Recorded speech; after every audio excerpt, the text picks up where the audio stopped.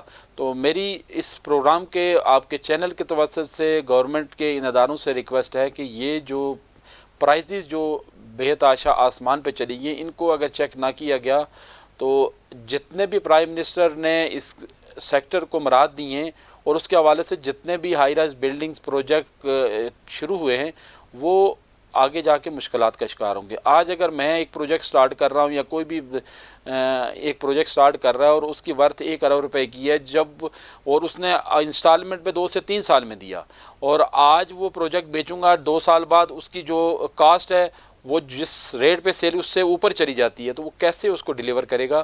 تو ان چیزوں کا اگر چیک نہ کیا گیا تو میرے خیال میں یہ پریشانی کا باعث بنے گی.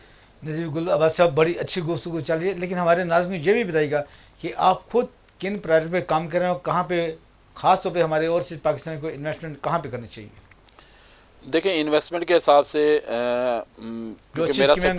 میرا سیکٹر میں تو بحریہ ٹاؤن سے ہوں جی اور بحریہ ٹاؤن اس ٹائم بہت بہترین انویسٹمنٹ کے حساب سے اپرچونٹی ہے. اس کے بعد ڈی ایچ اے پراپر جو ہے وہ بھی ماشاءاللہ اچھی انویسٹمنٹ ہے. برانڈ ہیں بحریہ اور ڈی ایچ اے برانڈ ہیں. اس کے ساتھ ڈی ایچ اے ویلی کا پروجیکٹ جو پچھلے 12-13 سال سے کافی مشکلات کا شکار تھا الحمدللہ یہ پچھلے 1.5-2 سال میں اس میں بہت بہتری آئی ہے. بہتری بھی نہیں آئی ہے بلکہ ڈیولپمنٹ سٹارٹ ہو گئی ہے. کچھ بلاک کی پوزیشن دے دی گئی ہے اور پوزیشن لیٹر ایشو کر دیے گئے ہیں. ہومز کا قبضہ دے دیا گیا ہے. آبادی ہونا شروع ہو گئی ہے. تو میں سمجھتا ہوں کہ اس ٹائم سب سے best investment D H A valley کے اندر ہے. آپ وہاں پہ انویسٹمنٹ کریں. آج کی مٹی کل کا سونا انشاءاللہ ثابت ہوگی. نجیب گل عباس صاحب ہمارے ناظرین کو اور اسپیشلی اوورسیز پاکستانی کو اپنا نمبر بتائیں اگر وہ آپ سے کسی حوالے سے مشاورت کرنا چاہیں تو وہ کر سکیں آپ سے.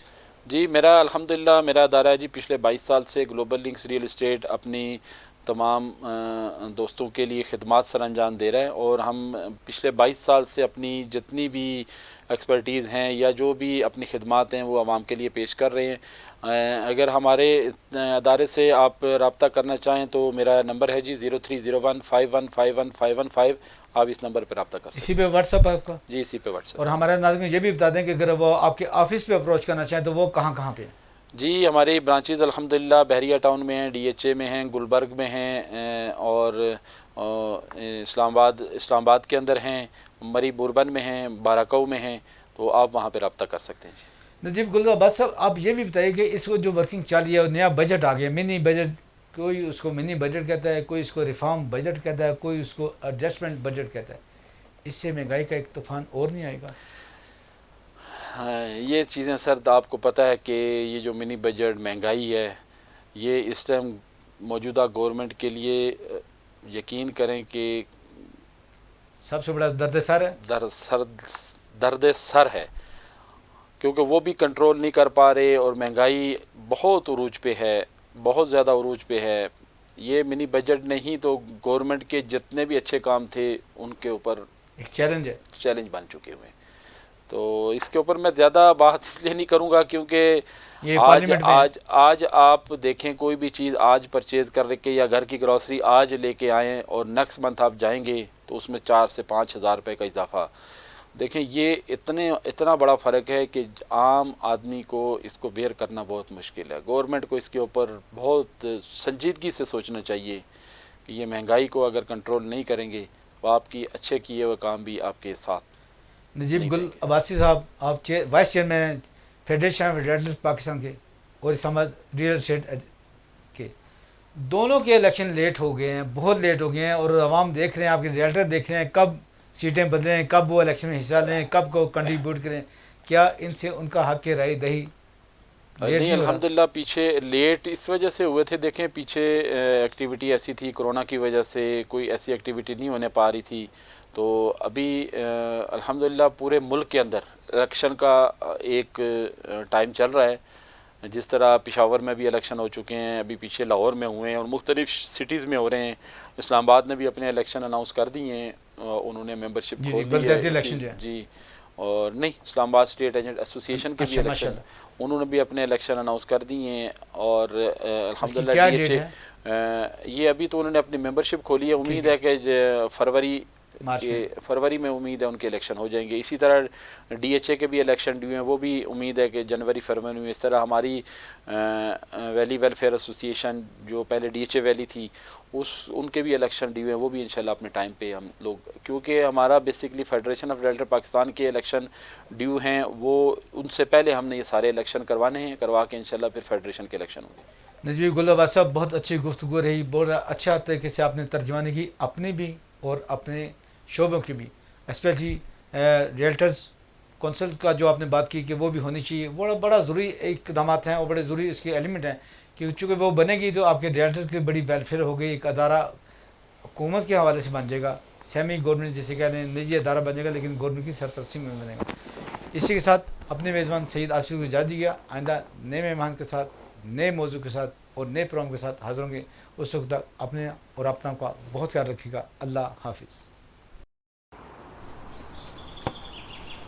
اب میری فیملی ہے بہت خوش، کیونکہ جب سے ہونڈا پرائڈر لی ہے فیملی کے ساتھ گھومنے کی ہے نو لمٹ۔ اس کا آرام دہ سفر مجھے رکھے ہر دم فریش، اور فیول اکانومی دے پیٹرول کی بڑی بچت، اور اسٹائل تو ہے ہی، جبھی تو ہے ہونڈا پرائڈر میری فیملی کے لیے نمبر 1۔ کمفرٹ والی رائڈ ہے، جیب پہ پڑتی لائٹ ہے، پرائڈر سب کا پرائڈ ہے۔ نیو ہونڈا پرائڈر، اکانومی، کمفرٹ اور اسٹائل میں ہمیشہ آگے۔